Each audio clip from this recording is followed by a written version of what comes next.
Olá, pessoal, tudo bem com vocês? Eu sou Ilza Vivian, sou idealizadora deste canal Leitura em Movimento. Estou aqui para agradecer a quantidade de pessoas que visualizaram meu primeiro audiobook ali, né, que foi justamente sobre esse livro Teoria do Vínculo. Eu fiquei surpresa porque isso foi há vários meses e eu confesso para vocês que eu acabei deixando isso em segundo plano, né, ocupada com outras coisas. E aí agora quando eu voltei para ver o canal, eu falei, poxa vida, que legal saber que tantas pessoas se interessam por esse assunto. Fiquei bem feliz, então eu vou regravar para vocês de uma forma melhor, né? Aquele primeiro audiobook eu gravei até o alto-falantezinho do celular mesmo, tá? Então eu vou tentar, né, trazer de uma forma melhor para vocês. Gente, realmente sou bem amadora no YouTube, tá?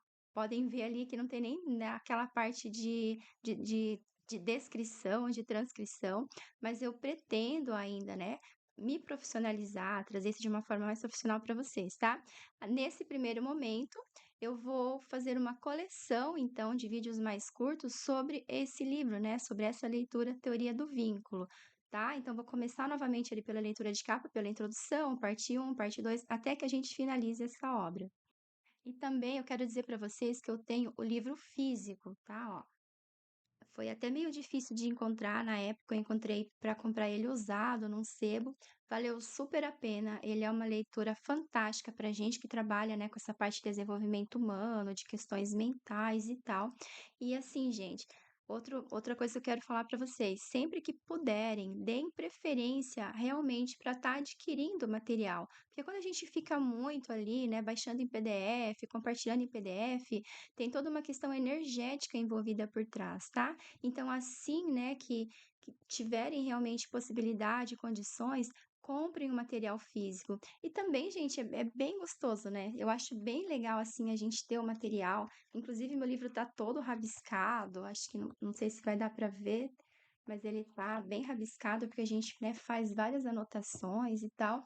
Então, é sempre bem melhor ter o livro físico.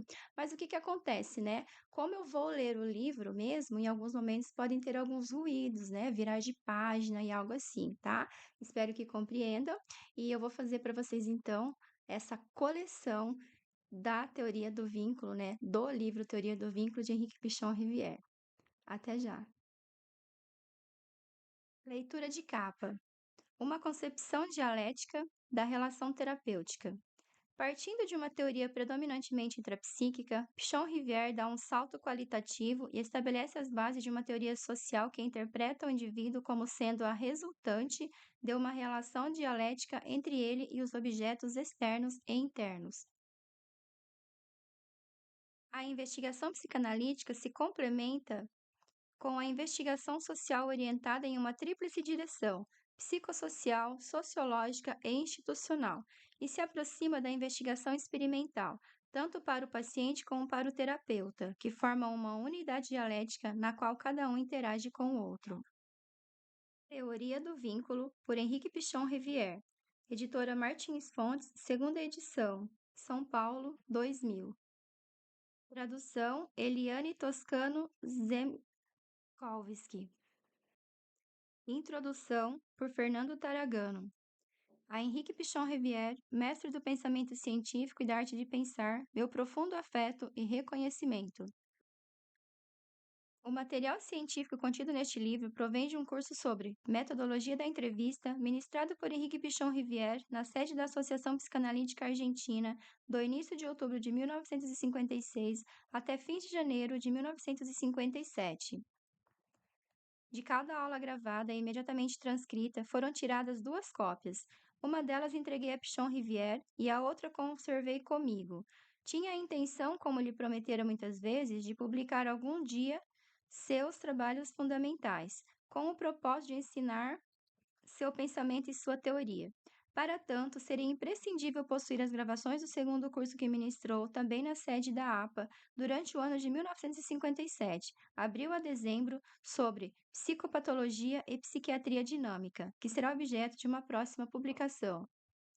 Da mesma forma, conservo as gravações das aulas que ele deu durante 4 anos, de 1960 a 1963, na primeira escola privada de psiquiatria dinâmica com a qual colaborei juntamente com outros discípulos seus.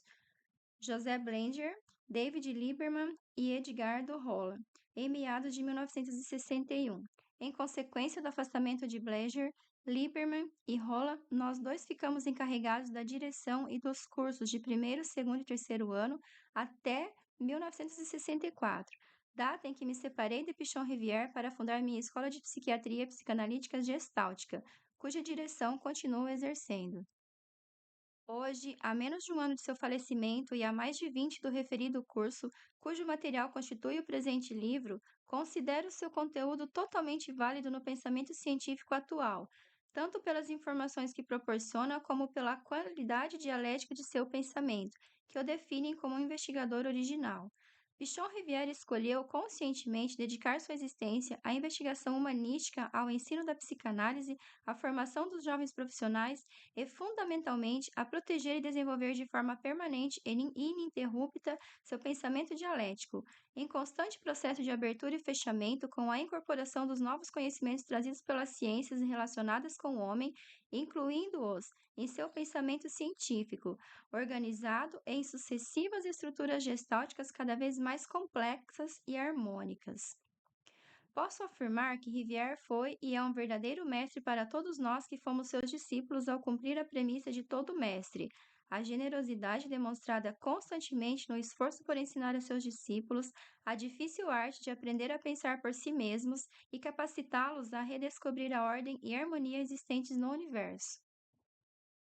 Aqueles que não tiveram a sorte de aprender pessoalmente com Pichon Rivière encontrarão na leitura deste livro não só a informação que ele costumava manipular para formular seu pensamento, mas basicamente a possibilidade de descobrir sua qualidade dialética, bem como o valor científico e a capacidade de risco comprovados pela constante revisão, modificação e/ou retificação de seu pensamento, ao mesmo tempo que sua coragem como investigador que soube enfrentar sem medo os esquemas referenciais rígidos, tanto psiquiátricos como psicanalíticos, empregados de forma dogmática pela maioria dos investigadores e profissionais que o cercavam.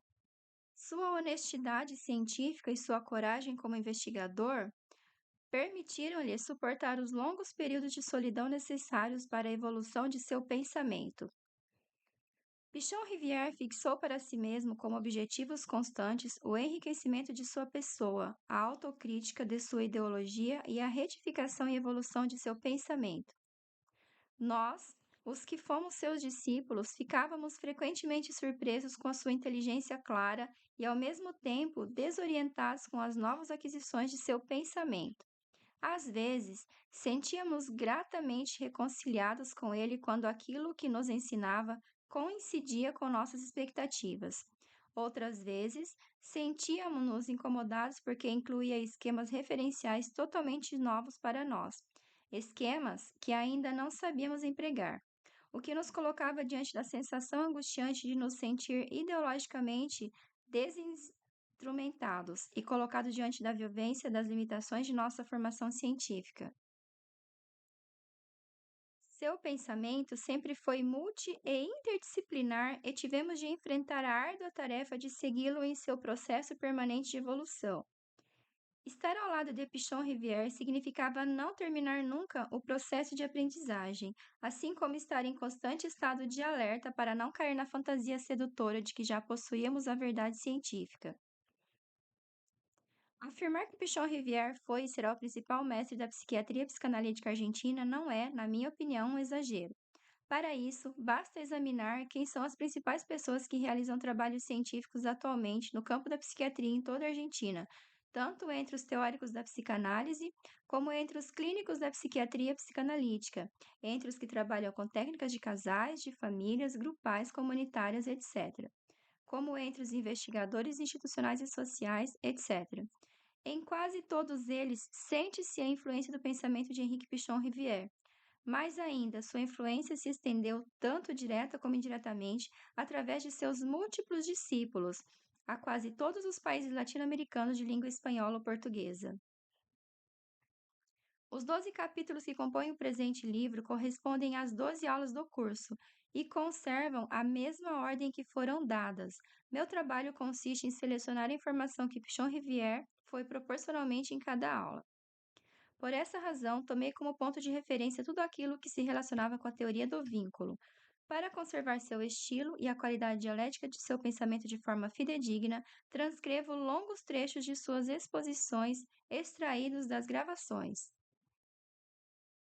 Tenho certeza de que Pichon Rivière ficaria agradavelmente surpreso se pudesse ler hoje este livro, ao se reencontrar com seu pensamento científico e ao redescobri-lo com toda a vigência no pensamento atual.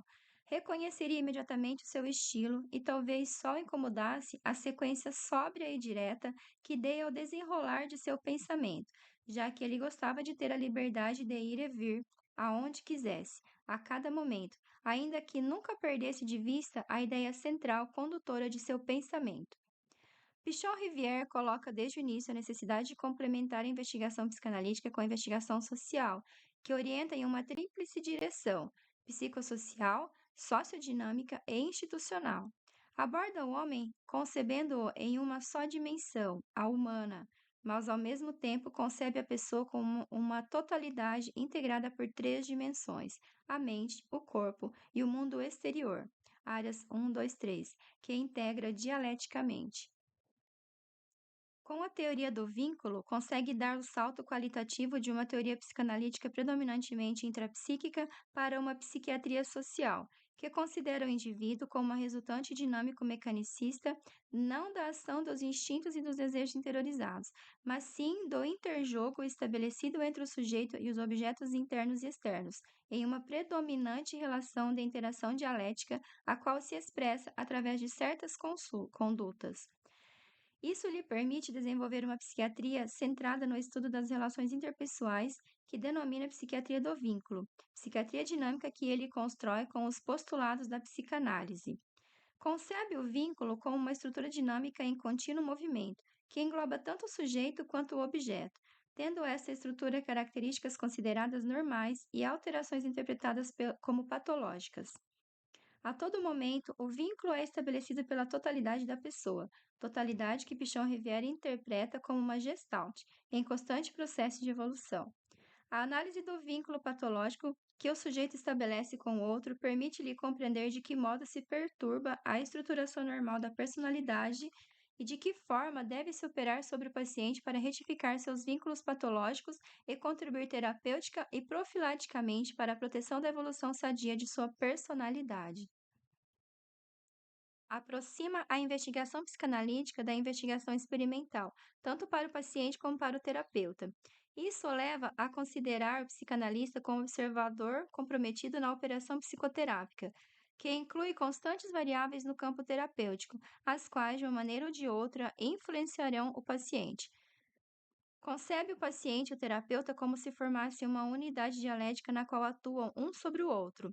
Esse tipo de pensamento dialético que orienta constantemente o pensamento de Pichon-Rivière permite-lhe eliminar uma multiplicidade de pares antinômicos. Por exemplo, inconsciente-consciente, irracional-racional, paciente-terapeuta, normal-patológico, constitucional adquirido, etc.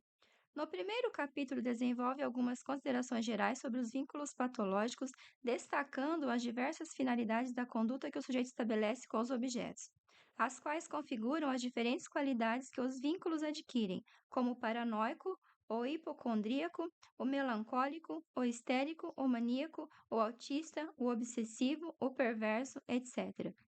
Salienta que nunca existe um só tipo de vínculo, mas que as relações que o sujeito estabelece com o mundo são mistas, na medida em que sempre emprega simultaneamente estruturas vinculares diversas. Aproximando da psiquiatria social é levado a estudar o indivíduo não como um ser isolado, mas incluído dentro de um grupo, basicamente familiar, e empreende assim a investigação psicossocial e sociodinâmica. Ao mesmo tempo, investiga a inclusão e significação que esse grupo tem dentro da sociedade na qual está inserido, investigação que denomina institucional.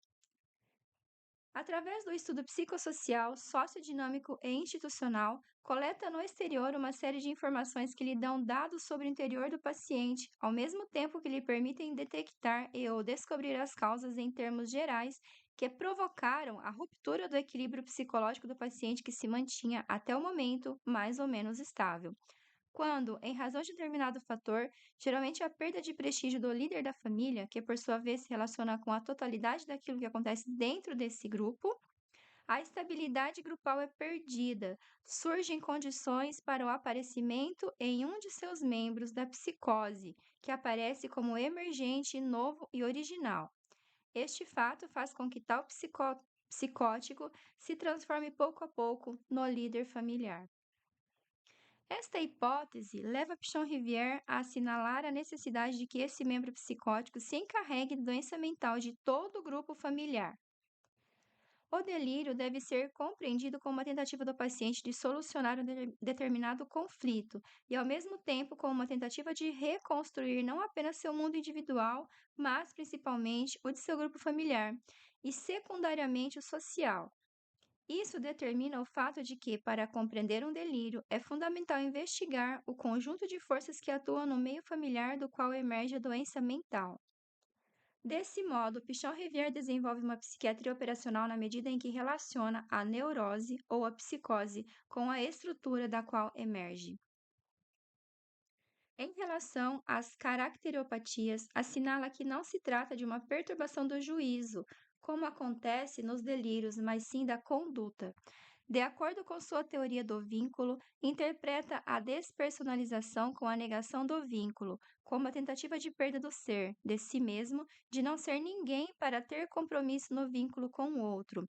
Considera vínculo normal aquele que se estabelece entre o sujeito e o objeto quando ambos têm possibilidade de fazer uma escolha livre de um objeto, como resultado de uma boa diferenciação entre ambos. No segundo capítulo, Pichon-Rivière assinala que o uso da noção de vínculo é mais concreto do que o da relação de objeto, que, por outro lado, representa a estrutura interna do vínculo. O vínculo configura uma estrutura dinâmica em contínuo movimento que funciona acionada por motivações psicológicas, resultando daí uma determinada conduta, que tende a se repetir tanto na relação interna como na relação externa com o objeto. Descreve dois campos psicológicos nos quais o vínculo se expressa, o interno e o externo. A psicanálise se ocupa mais do vínculo interno, enquanto que a psicologia social se ocupa mais do externo. É importante o conceito de que é o vínculo interno que condiciona muito dos aspectos externos e visíveis da conduta do sujeito. O caráter de um sujeito torna-se mais compreensível à medida que se descobrem seus vínculos internos. Jean torna a hierarquizar a introspecção ao reinterpretá-la como sendo um equivalente da autoanálise, ao mesmo tempo que entende a heteroanálise como a análise da relação de um objeto externo. A autoanálise só é possível após a heteroanálise, já que a autoanálise é a relação de duas pessoas internas e não de uma só. Interpreta que a relação transferencial que o paciente vier a estabelecer com o psicoterapeuta experimentará uma série de variações que dependerão das variações das relações internas com os seus objetos internos. Considera que o destino da psicoterapia do psicótico está centrado no conhecimento minucioso e sistemático da psicose transferencial, cujas características dependem da conduta do analista para com o paciente, já que o analista nunca é um observador imparcial ou fora da situação. Pelo contrário, é sempre um observador antecipadamente comprometido na situação do paciente. Salienta também que a eficácia e a operatividade de uma interpretação são dadas pela sua orientação de reunir os dois vínculos, o bom e o mal, hipótese que o leva a falar de bivalência em vez de ambivalência, uma vez que os dois vínculos, o estabelecido com o objeto bom e o estabelecido com o objeto mal, sempre coexistem. Por essa razão, enfatiza a necessidade de prestar atenção ao estudo da patologia do objeto bom, como contrapeso à importância exagerada que sempre se deu à patologia do objeto mal. Aqui, ele inclui o estudo do vínculo em situação triangular, que para ele é a relação universal básica.